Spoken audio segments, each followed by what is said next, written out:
اعوذ باللہ السمیع العلیم من الشیطان اللعین الرجیم بسم اللہ الرحمن الرحیم الحمد للہ وکفی والسلام علی عبادہ الذین اصطفی اما بعد فقد قال اللہ سبحانہ وتعالی فی محکم کتابہ المبین بسم اللہ الرحمن الرحیم وَكُلُوا مِمَّا رَزَقَكُمُ اللَّهُ حَلَالًا طَيِّبًا وَاشْكُرُوا نِعْمَةَ اللَّهِ إِن كُنتُمْ إِيَّاهُ تَعْبُدُونَ۔ عزیزان محترم، شکر نعمت کے عنوان سے جس سلسلہ گفتگو کے لیے ہم اور آپ جمع ہوئے ہیں، اس موضوع کی وضاحت کے لیے سورہ نحل کی 114ویں آیت کی تلاوت کا شرف حاصل کیا گیا۔ سورہ نحل قرآن مجید کا 16واں سورہ ہے اور اس سورہ کی یہ 114ویں آیت ہے جس کی تلاوت کا شرف میں نے حاصل کیا۔ فَكُلُوا مِمَّا رَزَقَكُمُ اللَّهُ حَلَالًا طَيِّبًا، اے انسانوں تم کھاؤ، استعمال کرو اس رزق کو جو اللہ نے تمہیں عطا کیا ہے، وہ رزق حلال ہے اور طیب ہے۔ وَاشْكُرُوا نِعْمَةَ اللَّهِ، اور شکر ادا کرو اللہ کی نعمت کا۔ اِن كُنتُمْ إِيَّاهُ تَعْبُدُونَ، اگر تم اس کی عبادت کرتے ہو، اگر تم اس کی عبادت کرتے ہو تو اللہ کا شکر ادا کرو۔ اس آیہ مبارکہ میں پروردگار عالم نے دو مرکزی خیالات ذہن انسانی کے سپرد کیے۔ پہلا مرکزی خیال فَكُلُوا مِمَّا رَزَقَكُمُ اللَّهُ حَلَالًا طَيِّبًا، اللہ نے جو حلال طیب رزق تمہیں عطا کیا ہے اسے تم استعمال کرو۔ اور دوسری مرکزی فکر جس کی طرف متوجہ کیا اور وہ مرکزی حکم جو دیا گیا انسانیت کو وہ یہ تھا کہ وَاشْكُرُوا نِعْمَةَ اللَّهِ، اللہ کی نعمت کا شکر ادا کرو۔ اِن كُنتُمْ إِيَّاهُ تَعْبُدُونَ، اگر تم اس کی عبادت کرتے ہو، یعنی اگر اسے تم اپنا اللہ سمجھتے ہو، اپنا رب سمجھتے ہو، تم منزل عبادت میں ہو اس کی بارگاہ میں، تو پھر تمہارا یہ فطری اور عقلی فریضہ ہے کہ تم اس کی بارگاہ میں اس کا شکر ادا کرو۔ کس بات پہ شکر ادا کرو؟ اس کی نعمت پر۔ یہ جو لفظ نعمت استعمال ہوا ہے تو ایسا لفظ ہے جس سے میرا کوئی معزز سننے والا ایسا نہیں ہوگا جو واقف نہ ہو، نعمت۔ لیکن لغت عرب نے نعمت کے جو معانی لکھے ہیں، نعمت احسان، نعمت کے معنی احسان، نعمت منت مفہوم احسان ہے، نعمت مسرت کی اور خوشی کی کیفیت، نعمت ہر وہ شے جو انسان کو پسند ہو اور انسان کو لذت دے، اس لذت کی کیفیت کا نام نعمت ہے۔ یہ ہے لغت عرب میں نعمت کی تشریح۔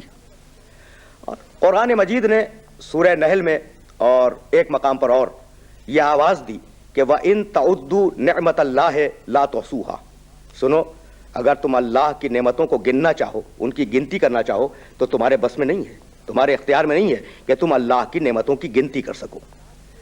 تو انسان کے اختیار میں یہ بات یقیناً نہیں ہے کہ وہ اللہ کی دی ہوئی نعمتوں کی گنتی کرے، لیکن اللہ تو بتلا سکتا ہے نا کہ وہ نعمتیں کیا ہیں جن کا ہم شکر ادا کریں۔ تو مستقل پورے قرآن مجید میں پروردگار عالم نے مختلف مقامات پر اپنی دی ہوئی نعمتوں کا اظہار کیا ہے۔ سورہ نحل میں آواز دی واللہ فضل بعضکم علی بعض فی الرزق فما الذین فضلوا براد رزقہم علی ما ملکت ایمانہم فہم فیہ سواء افا بنعمت اللہ یجحدون۔ اللہ نے واللہ فضل بعضکم علی بعض فی الرزق، اللہ نے تم میں سے بعض کو بعض پر رزق میں فضیلت عطا کی ہے۔ فما الذین فضلوا براد رزقہم علی ما ملکت ایمانہم، تو وہ لوگ جنہیں رزق میں فضیلت مل گئی ہے، اللہ نے جنہیں رزق میں فضیلت عطا کر دی ہے، وہ ان لوگوں کو جن کے پاس دولت نہیں ہے اور جن کے پاس رزق وافر مقدار میں نہیں ہے واپس کیوں نہیں کرتے؟ وہ واپس نہیں کرتے ہیں۔ جن کے پاس رزق کثرت کے ساتھ آ گیا ہے وہ زیر دستوں کو اور کمتر افراد کو رزق واپس نہیں کرتے۔ فہم فیہ سوا، حالانکہ استعمال رزق میں وہ دولت والا اور وہ کمتر دونوں برابر ہیں۔ افا بنعمت اللہ یجحدون، کیا یہ لوگ اللہ کی نعمت کا انکار کرتے ہیں؟ تو وسعت رزق رزق کی وسعت اصطلاح قرآنی میں نعمت ہے۔ آگے بڑھ کر پھر ایک مرتبہ پروردگار عالم نے آواز دی، واللہ جعل لکم من انفسکم ازواجا وجعل لکم من ازواجکم بنینا وحفدۃ ورزقکم من الطیبات افبالباطل یؤمنون وبنعمت اللہ یکفرون۔ اللہ نے تمہارے ہی نفسوں میں سے اور تمہاری ہی جنس سے تمہارے لیے ازواج بنائیں۔ واللہ جعل لکم من انفسکم ازواجا، اللہ نے تمہاری ہی جنس سے تمہارے لیے ازواج بنائیں۔ وجعل لکم من ازواجکم بنینا وحفدۃ، اور انہی ازواج سے تمہارے لیے اللہ نے بیٹے پیدا کیے، پوتے پیدا کیے۔ ورزقکم من الطیبات، اور اللہ نے تمہیں طیب و طاہر رزق عطا کیا۔ افبالباطل یؤمنون، ان ساری نعمتوں کے ہوتے ہوئے اور یہ معلوم ہوتے ہوئے کہ اللہ نے یہ نعمتیں عطا کی ہیں، افبالباطل یؤمنون، یہ مشرکین مکہ، یہ مکے کے مشرک باطل پہ ایمان رکھتے ہیں۔ وبنعمت اللہ یکفرون، اور یہ اللہ کی نعمت کا انکار کرتے ہیں۔ تو نعمتیں گنائی پروردگار عالم نے۔ انسانی معاشرے کی تین ہی تو بنیادیں ہیں نا، پہلی بنیاد ازدواج، دوسری بنیاد خاندان، تیسری بنیاد رزق وافر، اور ان تینوں کا تذکرہ ان دو آیتوں میں کیا گیا کہ اللہ نے تمہیں ازواج عطا کی، اللہ نے تمہیں بیٹے اور پوتے دیے، اور اللہ نے تمہیں رزق طیب عطا کیا۔ اور پھر ان نعمتوں کے ہوتے ہوئے تم باطل پہ ایمان رکھتے ہو اور اللہ کی نعمت کا انکار کر رہے ہو، تو یہ اشیاء بھی اللہ کی نعمت ہیں۔ آگے بڑھ کر پھر اسی سورے میں پروردگار عالم نے آواز دی، الم یرو، ایک سلسلہ ہے آیات کا، الم یرو الی الطیر مسخرات فی جو السماء ما یمسکہن الا اللہ ان فی ذلک لآیات لقوم یؤمنون۔ واللہ جعل لکم من بیوتکم سکنا ومن جلود الانعام بیوتا تستخفونها یوم ظعنکم ویوم اقامتکم ومن اصوافها واوبارها واشعارها اساسا ومتاعا الی حین۔ واللہ جعل لکم مما خلق ظلالا ومن الجبال اکنانا وجعل لکم سرابیلا تقیکم الحر وسرابیلا تقیکم بأسکم کذالک یتم نعمتہ علیکم لعلکم تسلمون فإن تولوا فإنما علیک البلاغ المبین یعرفون نعمت اللہ ثم ینکرونہا واکثرہم الکافرون۔ ایک تفصیلی تبصرہ ہے اللہ کی دی ہوئی نعمتوں پر، بہت توجہ سے ترجمہ سماعت کیجیے گا۔ سورہ نیل 16واں سورہ ہے قرآن مجید کا۔ الم یرو الی الطیر مسخرات فی جو السماء، یہ لوگ پرندوں کو فضا میں مسخر دیکھتے کیوں نہیں ہیں کہ یہ پرندے فضا میں کیسے رکے ہوئے ہیں؟ ما یمسکہن الا اللہ، انہیں فضا کے اندر کوئی نہیں روک سکتا سوائے خداوند عالم کے۔ ان فی ذالک لآیات لقوم یؤمنون، اور ہم نے فضا میں پرندے کے رک جانے کو نشانی قرار دیا ہے صاحبان ایمان کے لیے۔ فضا میں پرندے کا مسخر ہو جانا نشانی ہے صاحبان ایمان کے لیے۔ بڑی معذرت کے ساتھ یہ جملات کرنا چاہتا ہوں، نشانی نہیں، ان فی ذالک لآیات لقوم یؤمنون، ہم نے اس میں نشانیاں رکھی ہیں صاحبان ایمان کے لیے۔ یعنی گریویٹی کو توڑ کر، میں نے کسی منزل فکر پہ یہ جملہ عرض کیا تھا کہ دیکھیے اس زمانے میں پرندے کا فضا میں اڑنا اور اس کی طرف متوجہ کرنا ایک بڑی عجوبہ سی بات تھی، لیکن آج پروردگار عالم کا یہ سوال کھل کے ذہن انسانی کے سامنے ہے۔ بھائی آج تو گریویٹی کی تھیوری سامنے آ چکی ہے نا کہ زمین میں کشش ہے اور زمین چیز کو کھینچ لیتی ہے، تو اب وہ قوت پرندوں کے پاس کون سی ہے کہ جس قوت کی بنیاد پر وہ کشش ارض کو توڑ کر فضا میں رکتے ہیں؟ ما یمسکہن الا اللہ، انہیں فضا میں کوئی نہیں روک سکتا سوائے اللہ کے۔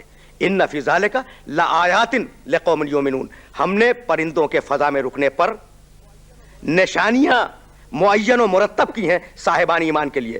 یعنی پرندے کا فضا میں رکنا فقط ایک نشانی نہیں ہے، نشانیاں ہیں اس میں، اس کا رک جانا، اس کا پر پھیلا کر سیر کرنا، اس کا جھپٹ کر نیچے اترنا، اس کا نیچے سے بلندی کی طرف مائل پرواز ہونا، یہ ساری کی ساری نشانیاں ہیں پروردگار عالم کے وجود پر۔ اور اس کے بعد پروردگار عالم نے آگے بڑھ کر آواز دی کہ سنو، ہم نے تمہارے لیے اللہ نے تمہارے لیے بیوت قرار دیے۔ واللہ جعل لکم من بیوتکم سکنا، اللہ نے تمہارے لیے گھر بنائے، گھر قرار دیے، تمہارے لیے باعث سکونت قرار دیا گھروں کو۔ واللہ جعل لکم من بیوتکم سکنا، سکنن کے معنی باعث سکونت، اللہ نے تمہارے گھروں کو باعث سکونت قرار دیا۔ اب انسان دن بھر کا تھکا ہارا، محنت کیے ہوئے انسان، پریشان انسان، معاشرے سے اکتایا ہوا انسان، اس کے لیے کتنی بڑی نعمت ہے گھر، واللہ جعل لکم من بیوتکم سکنا، ہم نے تمہارے لیے تمہارے گھر کو سکونت کا باعث قرار دیا، یہ نعمت ہے۔ ومن جلود الانعام بیوتا تستخفونها یوم ظعنکم و یوم اقامتکم، اور تمہارے مویشیوں کے اون میں اور ان کی کھال میں، ہلکے اون میں اور بھاری اون میں ہم نے یہ صفت رکھی کہ وہ تمہارے لیے گھر بن جائیں، خیمے۔ تستخفونها یوم ظعنکم و یوم اقامتکم، اور وہ گھر اتنے ہلکے ہوتے ہیں کہ انہیں چاہو تو اٹھا کر ناکوں کے پشت پہ بار کر لو اور انہیں جب چاہو زمین کے اندر نصب کر دو۔ ومن اصوافها واوبارها واشعارها اساسا ومتاعا الی حین، اور ہم نے اس کے اون میں، اس کی کھال میں، مویشی کے اس کے بال میں تمہارے لیے اثاثہ رکھا ہے، تمہارے لیے سامان زندگی رکھا ہے، الی حین ایک مختصر مدت کے لیے۔ یہ الی حین جو ہے بہت کلیدی لفظ ہے کہ واللہ جعل لکم من بیوتکم سکنا ومن جلود الانعام بیوتا تستخفونها یوم ظعنکم و یوم اقامتکم ومن اصوافها واوبارها واشعارها اساسا ومتاعا الی حین، ایک معین مدت کے لیے تم ان سے فائدہ حاصل کرو گے۔ تو یہ جو نعمتیں ہم نے تمہیں دی ہیں ایک معین مدت کے لیے عطا کی ہیں، ایک مختصر مدت کے لیے، 60 سال 70 سال 80 سال 90 سال 100 سال، یہی تو ہے نا انسان کی زندگی۔ تو ہم نے ایک معین مدت کے لیے یہ نعمتیں تمہیں عطا کی۔ بھائی عجیب و غریب بات یہ ہے کہ ایک مختصر سی زندگی کے لیے نعمتیں عطا کرنے والا کیا اس ابدی اور ہمیشہ کی رہنے والی زندگی کے لیے نعمتیں معین نہیں کرے گا؟ تو ضرورت اس بات کی ہے کہ تم ان نعمتوں کی طرف توجہ کرو جو تمہیں آخرت میں ملنے والی ہیں۔ اور اس کے بعد پھر ایک مرتبہ آواز دی، واللہ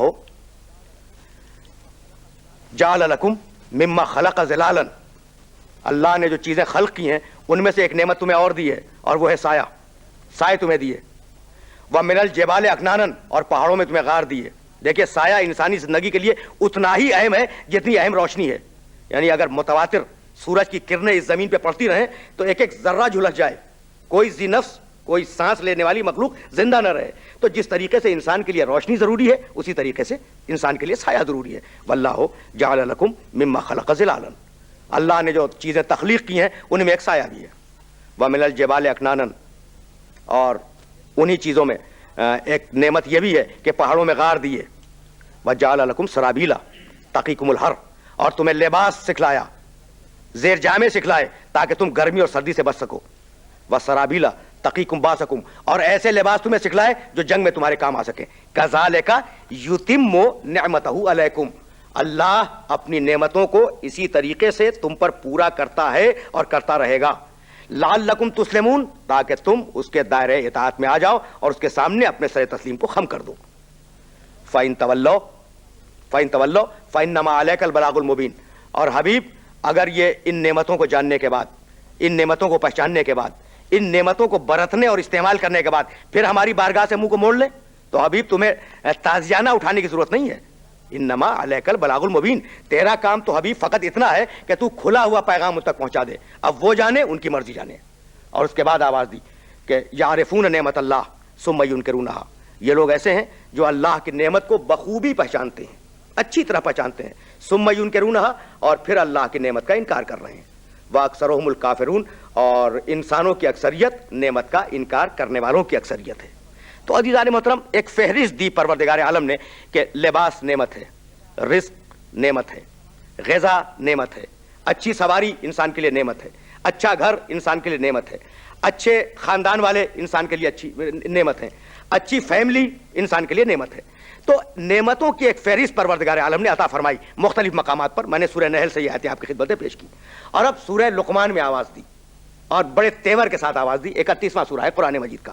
الم ترو ان اللہ سخر لکم ما فی السماوات وما فی الارض واسبغ علیکم نعمہ ظاہرۃ وباطنۃ ومن الناس من یجادل فی اللہ بغیر علم ولا ہدی ولا کتاب منیر۔ الم ترو، کیا تم نے نہیں دیکھا، خطاب ہے، الم ترو کیا تم نے نہیں دیکھا، ان اللہ سخر لکم ما فی السماوات وما فی الارض، اللہ نے تمہارے لیے ہر وہ شے جو زمین میں ہے اور ہر وہ شے جو آسمان میں ہے وہ تمہارے لیے اللہ نے مسخر کر دی ہے۔ پہلا ٹکڑا آیت کا کہ تم نے دیکھا نہیں کہ اللہ نے آسمان و زمین کی ہر شے تمہارے لیے مسخر کر دی ہے۔ وَأَسْبَغَ عَلَيْكُمْ نِعَمَهُ ظَاهِرَةً وَبَاطِنَةً، اور اللہ نے اپنی بھرپور نعمتیں تمہیں عطا کی ہیں۔ وہ نعمتیں کچھ ظاہری ہیں کچھ باطنی ہیں. اسبغ علیکم نعمہ ظاہرتاً و باطنتاً, کچھ ظاہری نعمتیں ہیں کچھ باطنی نعمتیں ہیں. ومن الناس من یجادل فی اللہ, لیکن انسانوں میں ایسے لوگ بھی ہیں جو اللہ کے بارے میں جھگڑا کرتے ہیں, اللہ کے بارے میں بحث کرتے ہیں. ومن الناس من یجادل فی اللہ بغیر علم, علم نہیں ہے ان کے پاس, ولا ہدن, ان کے پاس ہدایت نہیں ہے, ولا کتاب منیر, ان کے پاس کتاب منیر نہیں ہے, اور پھر یہ اللہ پہ بحث کرنے کو تیار ہیں. تو اصول دے دیا کہ جو صاحب علم ہو اسے خدا کے بارے میں گفتگو کا حق ہے, جو صاحب ہدایت ہو اسے خدا کے بارے میں گفتگو کرنے کا حق ہے, جو صاحب کتاب منیر ہو وہ اللہ کے بارے میں بات کرے, بغیر علم کے کسی کو بات کرنے کی اجازت نہیں دی گئی. تو بے اختیار اس آیہ مبارکہ میں یہ جملہ رکھا گیا کہ وَأَسْبَغَ عَلَيْكُمْ نِعَمَهُ ظَاهِرَةً وَبَاطِنَةً, اللہ نے تمہیں اپنی نعمتیں عطا کی, وہ نعمتیں ظاہری بھی ہیں وہ نعمتیں باطنی بھی ہیں. ظاہری نعمتیں اچھا لباس, اچھا گھر, اچھی سواری, اچھا رفیق سفر, اچھی شریک حیات, یہ ساری وہ نعمتیں ہیں جو ظاہری نعمتیں ہیں. باطنی نعمتیں تعقل, ادراک, تفکر, ایمان, معرفت, یہ ساری وہ نعمتیں ہیں جو باطنی نعمتیں ہیں. تو میرے اس جملے کو میرے سارے سننے والے ہمیشہ کے لیے محفوظ کریں کہ نعمتوں کی دو قسمیں ہیں. کچھ وہ نعمتیں ہیں جو فانی ہیں اور کچھ وہ نعمتیں ہیں جو جاویدانی ہیں. میں ان کا فرق عرض کر دوں. آپ کو پیاس لگی, تپتے ہوئے ریگستان میں اگر کسی مسافر کو پیاس لگ جائے تو اس کے لیے سب سے بڑی نعمت ہے ایک کوزہ آب, پانی کا ایک کوزہ, اس کے لیے سب سے بڑی نعمت ہے. اور جب وہ پانی پی لے تو وہ نعمت ختم ہو گئی یا نہیں ہو گئی؟ فانی نعمت. عمر انسان کے لیے بہت بڑی نعمت ہے لیکن ایک نہ ایک دن ختم تو ہو جائے گی نا. گھر انسان کے لیے بہت بڑی نعمت ہے لیکن گھر بھی تو بوسیدہ ہو جاتے ہیں نا, ختم بھی ہو جاتے ہیں, تباہ بھی ہو جاتے ہیں. دولت انسان کے لیے بڑی نعمت ہے, دولت ختم بھی ہو جاتی ہے. تو دنیا کی کوئی نعمت ایسی نہیں ہے جو فنا پذیر نہ ہو, جو زوال پذیر نہ ہو. تو ساری نعمتیں جو اس دنیا میں ہیں وہ فنا ہونے والی نعمتیں ہیں, اور آخرت میں جو نعمتیں ملنے والی ہیں وہ جاویدانی ہیں, وہ ہمیشہ رہنے والی نعمتیں ہیں, وہ فنا ناپذیر نعمتیں ہیں, انہیں زوال نہیں ہے اور وہ کبھی ختم ہونے والی نہیں ہیں. تو اب نعمتوں کی دو قسمیں, ایک فنا ہونے والی نعمت, دوسری فنا نہ ہونے والی نعمت. تو اگر تمہیں فنا نہ ہونے والی نعمت کی تمنا ہے تو عمل صالح کرو. میں توجہ رکھیے گا, اگر فنا نہ ہونے والی نعمت کی تمنا ہے تو عمل صالح کرو, اس لیے کہ اس دنیا کی جو نعمتیں ہیں وہ ایک نہ ایک دن فنا ہو جائیں گی, اور آخرت میں جو ہم نعمتیں دیں گے ما عندکم ینفد, تمہارے پاس جو یہاں ہے وہ فنا ہو جائے گا, وما عند اللہ باق, اور جو اللہ کے پاس ہے وہ باقی رہنے والی شے ہے. تو اگر ہمیشہ کی رہنے والی نعمت چاہیے عمل صالح کرو, تو عمل صالح بھی تو نعمت ہوا نا. نعمت ملنے کا جو ذریعہ ہوگا وہ بھی تو نعمت ہوگا نا.